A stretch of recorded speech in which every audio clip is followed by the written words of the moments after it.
I'm now calling it unfinished teaching, but unfinished learning, right? While staying in grade levels, that's what I said. Okay. All right, are we, oh, you can see me. So, hi Vanessa. Hello. How are you? I'm doing just dandy. How are you? I'm good, thanks. And Andrea's here with us, so that's nice too. Love. Yep. So I want to come back to the goal that we talked about, I think it was last week, and of taking grade level content, staying in grade level content, but really being aware of unfinished learning that students have. And in particular, you were talking about multiplication, knowing that a lot of students hadn't mastered, didn't have fluency around their facts, Right. and not doing that first, but doing that kind of with your first unit, and that was kind of the goal that you were thinking about. Right. Is that correct? Correct. Okay. Yes. So how has that gone between when we talked and now? What's happened and what So I've really, I appreciated that conversation, because then I did take a look at the curriculum and really looked at, okay, this is where I can fit in some math fact fluency. And so I've done that. We played the product game, and that was a great place to reteach some skills. Okay, if we don't know how to multiply by 7, we can do times 5, then add 2 more groups. So that was a good place to do that without having to do a completely different lesson. And stick with the curriculum. Yeah, it's going well. Good, and good. I mean, was that and I was here for a little bit of that. It was very fun, and they were all on task. You know, it's so awesome. Did you find that some of them were able to explain the strategies that they were able to do? Yeah. When you went around and asked them? Definitely, and I was honestly surprised by that too. Yeah. Yeah, I noticed that too, and they were, and for a class that was a week plus in, they were really open to talking to myself and to you, and that was cool. Yeah, that was great. Yeah. And that's a workplace game. Is that a workplace game? So that workplaces, we kind of talked about that workplaces is a way, right? I thought, I mean, it goes over a lot of skills that they have, and also introduces them to some logic and some things that maybe aren't exactly grade level standards, but it seems like it gave them. Or was that the conversation we had about number corner? I think it probably was number corners, but both, and we were talking about which one's easier to do in the curriculum. And what did you think, which one do you think is easier to implement, number corner or workplaces? Workplace. Okay. So I wondered if that's where we started with a tool that could help with that. You mean start with workplaces? Yeah. Yeah, and that is how the unit has us start off. Okay. Yeah. Okay, cool. And so are there other workplace games that address multiplication? Yeah, there's the multiple game, and then I think that might be it for this unit. Okay. Yeah. So that's great. So then tell me a little bit about what you're thinking about doing. Actually it'll be next week, but between now and next week, as far as the content and the goals you have for them now. Yeah, so tomorrow we're doing some identifying what's a multiple and a factor, and there's a couple of student book sheets that are okay to do that, but they highlight a lot of we were talking the doubling and halving, which I just find interesting, because tell me more. Because it's not I've taught that yet, and nowhere I've been doing my best to follow curriculum this year, read through it, I've been reading it, it's been my bedtime story, and nowhere in there is there to review these strategies. Okay, so what I hear you saying is you're looking for somewhere the kids can kind of play around and review the strategy before they're being asked to show their work and to show double, but Okay, so let's hold on to that and go back there. But what I wanted to ask you is when we think about the lessons that are coming up, and particularly the lesson on the 27th, if even we're set there yet, we can think about that day, what is it you want students to learn, and what do you want them to show as evidence of either making progress towards that or actually mastering what you were talking about, multiples and factors, or just even their sense of multiplication and understanding that? Yeah, so where this unit goes next, so this is I know That's this okay. is being recorded. No, we can pause it, and do you wanna open up the book and Yeah, look? I'm gonna Let's do open that. up the book, Sure. but like, Don't so worry. I just find the progression of this unit to be so unique, and like I don't really follow their logic. Like, we worked hard on vocabulary, like what is a multiple, what is, like, I don't have the cards in here, but multiple factor product, those are words within the first lesson. Then like jump to module 3, so in between their student book time. Go to module 3, or like session 3 is what it is all of a sudden they're working in volume. Okay. So the lesson that I plan to do Thursday is for them to use the omnifix cubes and make like areas and volume of 24 is what the lesson asks for you to do. Okay. But it's just, to me, it is a weird jump. So you're saying like this jump from like factor multiple product to volume feels awkward. Yeah, It's feels weird. awkward. Disconnected, Yeah. maybe. So I wonder if, thinking about those 3 words, right? And then I did see like dimensions gonna come in with volume, and knowing that volume is a 5th grade standard. Right. If we can kind of keep those words in sight in that lesson, and then introduce, if you have to, or maybe not, dimension, and like then ask the kids, how do you see a factor in volume? Like, how do you see a product in volume? Yeah. You know, some of those things might connect that for them. I don't know. Yeah, that's a good way to like get their input and see the patterns. Yeah. Let them think mathematically. Yeah, and I don't know if that was the through line. I have no idea.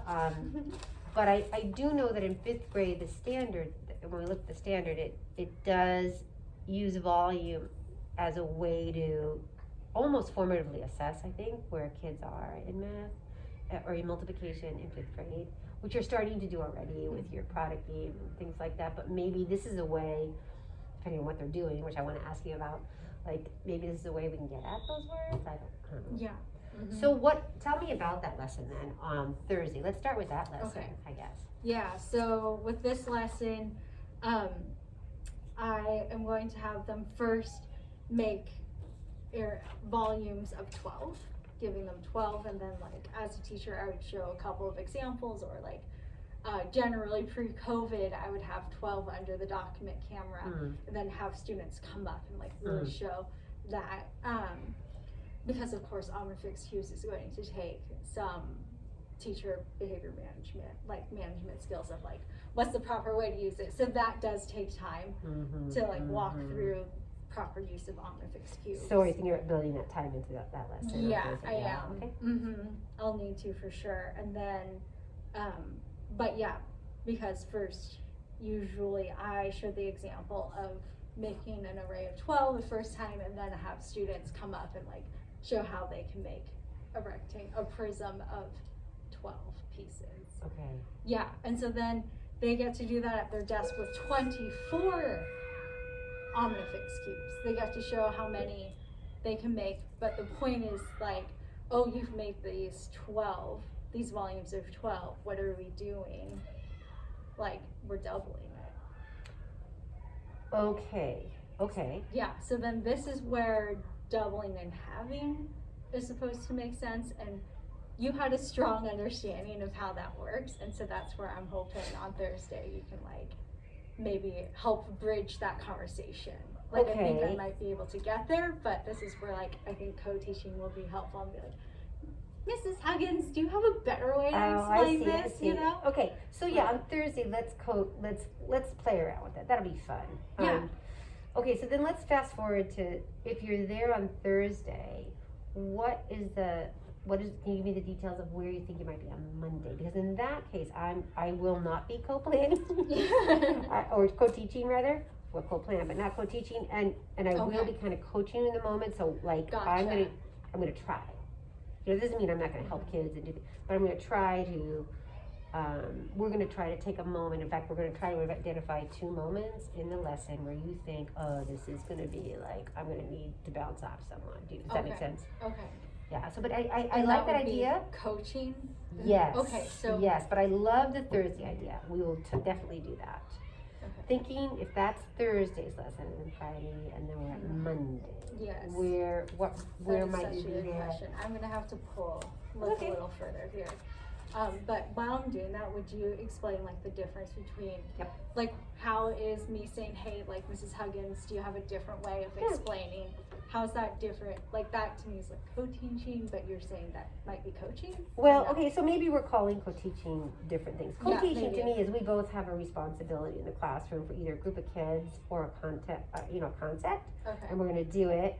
And if I see that the students I'm working with need what you have, I'm going to maybe send them to you or vice versa. So coaching is more like, that bouncing off. Okay. And it's totally fine if you say, hey, I'm not sure what to do right now, or hey, what is your thinking? If you don't want to say that, like, what do you think? And then we go over, we confer a little bit. Kids are working. Maybe we're walking up and down, seeing what they're doing, and we say, I wonder if this is something we should press on together. Okay. And then we make that move in the instruction, from what I understand. Okay. So Okay. Yeah. So then I think I need to be using coaching rather than. Okay. Okay. Yeah. Okay, so it looks like then we do go into double. Okay, so Monday you think will be like this idea of multiplying using the double strategy. So can you tell me what that would look like if a student is able to do that? Yeah, so this is a great example here, and I think I showed this last time too, where it's multiplying by 4s, so that's double, but then you jump to multiplying by 8, but it's the same number, so like 4 times 6, but then now we're going to do 8 times 6. So a student might be able to see that we just take this array that we made and we're going to double that. Great. Okay, and then it goes, I see it goes 4 times 12 and then 2 times 24.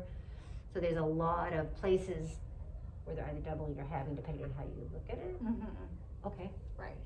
Okay, Yeah. have you done this lesson before? I have, yeah. And how do you feel, like how will you give students access to this content or this pattern or even this visual, so that like depending on where they are, how do you invite them to So make sure? their math journal uses graph paper, Okay. so that's a way that we can do it, but also with that I have to teach them that sometimes like we feel like drawing out 12 dashes, but also like we can just simply draw a quick box and label it as 4 or 8 and 3. But with these numbers it would be easier just to like show them like, okay, we're gonna do 4 down and 3 across, and then like so they can really truly show that this is 12, and then like we keep on kind of recreating that, I guess. Okay, and really keeping this formation in mind where the one dimension stays at 4 and it starts to grow. Yeah. I see. And then the 4 is here, but now we have 8, so you almost have those 2 pieces. I Right. wonder about using color for original and additional. I don't know. Color. So my first 4 by 6 is one color, and then when I double, I've got a Adding new on a new color. I don't Okay. know. You're Yeah. so because really doubling and halving, they're like inverse relationships, right? I mean, you multiply, divide almost, right? And so just being able to see, I don't know, that might help gives access to some kids. Yeah. Right? Right. Yeah. And I love like color coding Oh, too. good. Right? Yeah. So Like let's think about that. yeah. Okay. So I'll think more about that for sure. Okay. Yeah. So what do you think, like, what will be like a key moment when some student maybe sees something or has this question that you're like, okay, that's something I want the whole class to see, or, like what will be a key moment in that lesson? Yeah, I think if I hear the verbiage, like, because I've already heard the verbiage. Oh, cool. Like, especially for 10s, even like they just double that. And so Okay. I think I will hear like, like I'm just gonna take this array and I'm gonna double it. I'm gonna do the exact same thing. Oh, cool. Yeah. That's cool. And and I'm going to say this is in all, with all sincerity and being very genuine. You have created already. I can see it. Like they want to tell you their story. They want to tell me everything. Yeah, They do. thank you. So they're super comfortable saying, "Oh, I see this." And even if their thinking is like halfway there, you've created such a great environment where they like feel comfortable. Yeah, Oh, thank okay. I mean, and I've seen it in your class in the past. So Thank you. Yeah. super exciting and really great for them to learn that. Okay, so I look at this, right, and I don't know if there's another one Yeah, or that's- so what will be some of the things you'll have to make decisions about, like, do I, in the lesson, what would be some things that, Like, I guess I'm thinking about turn and talks. Okay. Like how often they're gonna turn and talk and like be able to work with a classmate to further their thinking. okay, Also, like, I would definitely have students after the first 2 or 3 have them come up and show their work. okay, Yeah, okay, like display their work. But another thing that I'm seeing is that like I'd like more practice. okay, so I hear you say two things, Mhm. like, kids get going, and I love that, because sometimes we let it go so long and we don't show thinking midway, right, and some kids are like, but they see 1 or 2 kids do it, then they can, Yeah. yeah, Mhm. so that's great, show work, and so I just wanna ask, how will you do that, will they come up to the, Yes, yeah, they will. We Got already have like that standard that they can always bring a partner. I always do numbered heads too. So I might say, turn and talk, and let's talk about how are we gonna solve 8 times 6, and then they can like work with one person in their group. And then I'll say, okay, but I'm pulling a spoon, like person number 2 today. So like make sure that your person number 2 is ready to present their work, and then we have just some other ways that they can be brave and share their work. okay, so then person number 2 would come up and show one of these early methods that kids are thinking about. Right. Okay. Yes, right. Okay, and then what if a student comes up and uses, well, first of all, what if a student uses and is spot on, then what do you say to other kids when someone, Yeah, this is a great strategy. Like I'll still affirm that and Mhm. say like this is a fantastic way to get there, and then ask the whole class, is there another way another student perfect. got there? And then when they're doing their turn and talks, Mhm. I'm gonna come around and look for some strategies too. And I might say, hey, like, will you, like, after person number 2 is done presenting their work, will you come present this too? And Okay. And then practice, you said you were looking for more practice, so say more Yeah. about that. so I could see myself after this lesson giving them like 20 minutes to work through like 4 more questions that are pretty similar to this, but using different factors, and have them draw out them, and then kind of do the same idea of like pulling spoons, numbered heads, having them present that to correct their work for a couple of them. Okay, perfect, I mean, that sounds really solid. Then I always think, and this always gave me trouble, like, summarizing for the day. And I just don't know what you think about that. And that's not, like, your goal, we're meeting your goal in that that your goal was to like keep them in grade level, which the volume is, right? And we did that on Thursday. And then you've got this array, and it says doubling and halving, they want them to use it in this 2-dimensional way, right? Yeah. Right. So that's out of the text, we assume that is grade level work. Do you see how, by staying in this, there's this backfilling, or whatever we want to call it, for kids? They're Can with, happen. Yeah. yeah, because they're working with multiplication, right? And yeah, so that's kind of cool. Yeah, no, that's great. Yeah, thank you for encouraging me to, No, do I that. just said stay in the grade level, 'cause that's like my mantra. But so what I guess I'm asking is, when you think back to the goal, well, we can talk about Thursday's lesson and this one. Does it feel like you're addressing that goal? Yeah. Is there parts of it that you're still like unsure or questioning? This is just my genuine. Let's see. So this is like backfilling was our goal, right? Well, the So- content staying in grade level. Yep. And Yeah, no, I really do, because like you were saying, like to walk around and as co-teachers or coaching, like saying, okay, like this is a pattern that we're seeing, like a lot of kids aren't getting that, Oh, like, this particular yeah, one. like if we were to walk around and be coaching together, and then like we can sidebar and be like, okay, like this is definitely where we need to revisit, and like that would be the opportunity to backfill truly. And it would be like a super mini lesson, right? If I did that, like this poster multiplication strategies, these are 3rd grade like those are third grade strategies. Okay.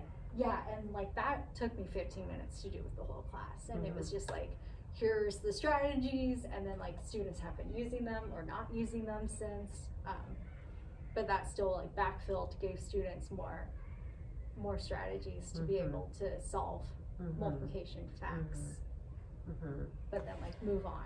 Yeah, and the cool thing is they're developmentally, they can see, okay, there's a lot of strategies, okay, those are them. I might not still know my facts, but I can understand that and I can apply it so they can catch up, if that's the word, faster. Right, yeah. Yeah. Right, so it's, okay, that's great. Right. Yeah. Did that answer the question? Yeah, kind of. I guess the question I'm trying to address here is, what are you thinking, thinking about the goals, and what are you thinking the lessons will look like, which I think we kind of covered, like what you would like to see and how you are hoping to give access to kids, like by stopping and sharing, having kids share, and other kids going, oh, and then getting back to it. It seems like you want to give them a lot of time with the arrays, and you want more practice for them to see. It's so interesting because on the work they're doing on Thursday with volume, and I'm trying to think, well, you flatten volume, now you're down to these 2 factors, where when you have volume, you've got 3 factors.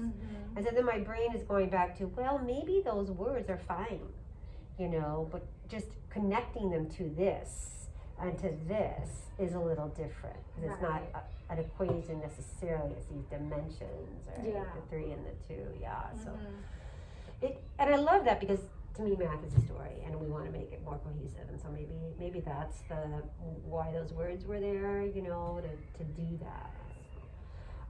But what I do want to think about now is, where do you want me to be? And again, going back to those key moments, and you might not be able to name them now. You might be able to give me like a key moment, like if I'm over watching somebody else. So where do you want me to be? And then when there are those key moments, how do you want to kind of signal for me, like, let's chat? Okay, so definitely be a part of our classroom. Like, make yourself comfortable, and like, you can, if you'd like, you can work specifically with one student or a couple of students. Like when I have paras in, they come and sit directly next to a student, shielded and stuff, and that's great. Certainly like walk around and observe work. And then if you want a sidebar, like if you want like a private conversation, you can just pull me aside or whatever. But also if like you want to add something to instruction, you can just say, hey, Miss Wu, like I have a thought here, or I want to add something. I'm totally comfortable with that. Okay. Yeah, our counselor and I do that like all the time. Okay. So I feel good about that. Yeah. Okay, I might come up to you and say, and I might also say, what do you think? And then you can make, is that okay if we can play that? Okay, Yeah. Great. Yeah. Are there other suggestions that you think would work well? No, not like talking here. But if it comes up, then I'll call you side and say that as well. And then the other thing I wondered about, so we had talked about this. You have some kids like, who was the little boy here who knows all his multiplication tables? Trevor. Chase. Yeah. He's like, well, I just know them. I'm like, okay. So you have a wide range of. Sure do. Yeah.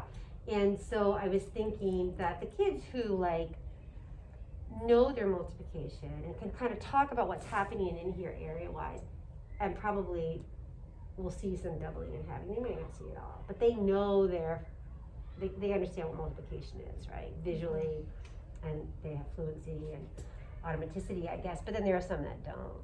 So I was wondering if and this might be too much, but like I might take a roster. And then you could highlight for me the students you're like, I'm not really sure what they're, and then we could see what kind of formatively, like what kind of work are they putting forth, how are they thinking about it? Yes. So we kind of then plan afterwards if you want to. So I thought I might, if that's okay, I'll bring a clipboard. I'll try not to be like, but yeah, it might help me with names and everything too. That's great. Will they have name tags out there on their desk? Yeah, they're on their desk. Cool. Yeah. Okay, great. Yeah, Great. that sounds great. Great, so we can have a debrief after that, see how so you've got the lesson, but like see how it keeps that goal. And I keep doing this because it's like this unfinished stuff, but staying in the Yeah, grade. I wonder if like the goal Talk about needs that. to, well, I guess so that's my goal, right? Like that I'm trying to keep in the book and just like keep backfilling like within the curriculum. Right, Yeah, it's a super admirable goal, and then we can talk about, you talked about turn and talk, you talked about having the kids come up and share, you talked about, having them comment on what they see, you know, so those are like your strategies, and so we'll see how those go, and if we need to think about some other ones afterwards, we'll think about that, but I think as far as a lesson goes, if you're comfortable, okay, yeah, and I'll just kind of be like there, and we'll chat, and it'll be very comfortable coaching. Yeah. I'm looking forward to it. Yeah, me too. Yeah. Okay. Thanks, Vanessa. Of course. Yeah.